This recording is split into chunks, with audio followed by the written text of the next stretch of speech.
Bonjour à tous, j'espère que vous allez bien. Je ne vais pas vous prendre beaucoup de votre temps. Je vous demande juste de m'accorder quelques minutes pour parler d'un sujet très important. Je vous laisse d'abord suivre cette vidéo et puis nous allons revenir juste après. Lelo na olobela yo définition ya christianisme était na olobela yo source ya christianisme et outil wapi. D'abord, il faut que la source ya christianisme et outil et pas empereur Constantin. Ok. Empereur Constantin, qui était qui? Il était un franc-maçon. Aujourd'hui, tu as peut-être na Google na nyonso esi ebongisami na lolenge ya makanisi ya mundele bakoyebisa biso ke il a été le premier chrétien. Non. Non. Bon, Yende aza initiateur ya christianisme. Tu vois un peu, okay. Mobandisi ya christianisme ezaye. Yende mutu azala na vision wana. Mais mutu azala na vision wana, yemoko aza franc-maçon. Oh, aza mosala nzambe te. Mais attends, na oloba na chema ina munoko. Mais il faut fongoler la biso to soso. Ah mosala nzambe te. Là, on parle de l'histoire. Tu vois un peu? On parle de l'histoire. Et dans cette histoire, je suis en train de t'expliquer que Constantin, l'empereur, il a été un franc-maçon. C'est lui qui a initié. Alors, vous avez suivi la dame qui a déclaré que le christianisme a été fondé par l'empereur Constantin. L'empereur Constantin, c'était un empereur romain qui s'est converti en christianisme, qui est devenu chrétien. Et la dame a dit que, d'ailleurs, il y a plusieurs vidéos que je ne vais pas vous mettre ici pour éviter les droits d'auteur, mais j'ai suivi cette émission jusqu'à la fin. Elle a déclaré que les chrétiens sont des francs-maçons. Elle a déclaré que le christianisme est une religion franc-maçonnique. Alors, je voulais vous éclairer par rapport à ce sujet aujourd'hui. J'espère que vous allez rester avec moi jusqu'à la fin pour connaître la fin, la conclusion de tout. En effet, l'empereur Constantin est né le 27 février 272. Le 27 février l'an 272. Or, nous savons que Jésus était sur terre de l'an 0 à l'an 33. Certains disent qu'il était sur terre en l'an 7. Bon, ça dépend. Mais même si on allait dans cette démarche-là, nous verrons que Jésus était sur terre entre l'an 0 et l'an 33.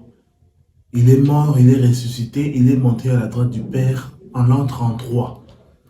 Après la montée de Jésus-Christ, il y a eu les apôtres, les disciples qui étaient restés dans la chambre haute, entendant le Saint-Esprit. Si vous lisez Actes chapitre 1er, le chapitre 2e, vous allez voir que les apôtres étaient encore dans la chambre haute, confinés, en attendant que le Saint-Esprit vienne.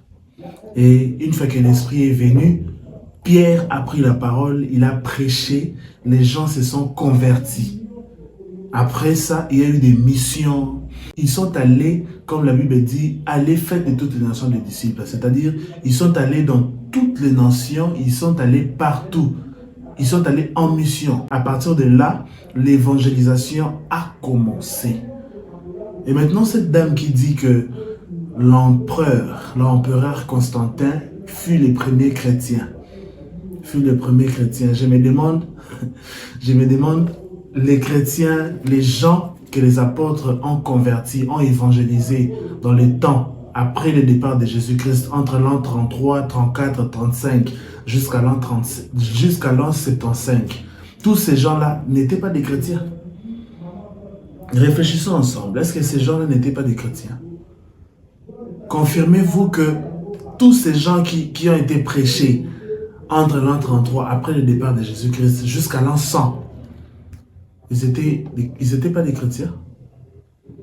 Ils étaient des chrétiens. Donc, vous comprenez que l'argument de cette dame est tellement faux. L'argument est faux. Pourquoi? Parce que l'empereur Constantin ne fut pas le premier chrétien. Pourquoi? Parce qu'il est né en l'an 272, alors que Jésus-Christ était sur terre en l'an 0 jusqu'à 33. Donc il est né, je dirais, 150 ans plus tard que Jésus, que la présence de Jésus sur terre. Il est né 150 ans plus tard. Comment une personne qui vient sur terre 150 ans plus tard peut devenir les premiers chrétiens et les fondateurs du christianisme? C'est faux, archi faux. Même si nous parlions du christianisme comme étant religion, nous savons, les Écritures nous montrent les preuves archéologiques, les recherches, même sur Google. Si vous recherchez, vous verrez que, la dame a dit, si vous recherchez sur Google, vous verrez que ils disent que Constantin fut les premiers chrétiens, etc. C'est faux. Même Google ne dit pas ça. Google dit que Constantin fut les premiers empereurs romains à devenir chrétiens. Pourquoi? Je l'explique. Parce que à l'époque, la religion juive était uniquement pour les juifs. C'était les juifs qui étaient des chrétiens. Chrétiens, c'est-à-dire comme Christ, qui vivaient comme Christ. Il n'y avait pas encore la religion comme nous le savons aujourd'hui, qu'on appelle le christianisme. C'est vrai, la religion qu'on appelle le christianisme n'existait pas encore. Mais il y avait des chrétiens. Il y avait des chrétiens. J'insiste sur ça. Alors, l'Église était persécutée. Si vous lisez la parole, vous verrez que même l'apôtre Paul, qui s'appelait à l'époque Saul, il persécutait l'Église. Et Jésus-Christ est apparu, a croisé, je ne sais pas si je dirais, il a croisé ou il s'est apparu à Paul, à Saul, et l'a converti et il devient Paul. Les persécuteurs de l'Église autrefois deviennent chrétiens et ils commencent à évangéliser. Alors, puisque la religion, le christianisme, puisque les chrétiens étaient persécutés, alors ils ne pouvaient pas se réunir, prier librement. Alors, c'est ce qui fait que après la naissance de l'empereur Constantin, le 27 février 272, c'est vérifiable, ce que je dis c'est vérifiable, allez sur Google, tapez empereur Constantin, vous verrez sa date de naissance. Alors, lorsque l'empereur Constantin devient empereur, il succède à son oncle. Lorsqu'il devient empereur, il s'est converti, puisqu'il avait des combats, à livrer avec son cousin. Il devait livrer, non, ce n'est pas avec son cousin, mais c'était contre son cousin, parce qu'il s'est disputé le royaume, il s'est disputé le trône. Son cousin était le fils direct de son oncle, alors que lui, l'empereur Constantin, a succédé à son oncle. Donc, c'est pourquoi il livrait bataille contre son cousin. Et dans un songe, Jésus lui est apparu, il lui a dit que je te donnerai la victoire, etc. Je ne suis pas là pour parler de l'histoire de Constantin, mais vous verrez qu'à partir de là, lorsque Constantin est allé, il a combattu, il a gagné, il a compris que les dieux des Juifs étaient les véritables dieux. Il a donc cru en Jésus-Christ. Il a cru. Il s'est déclaré lui-même être chrétien.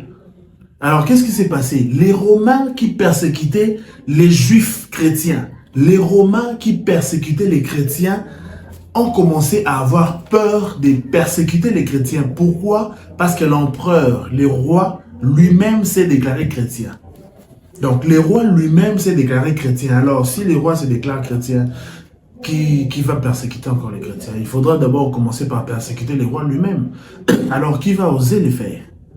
C'est comme ça que les chrétiens, le christianisme commence maintenant comme étant religion.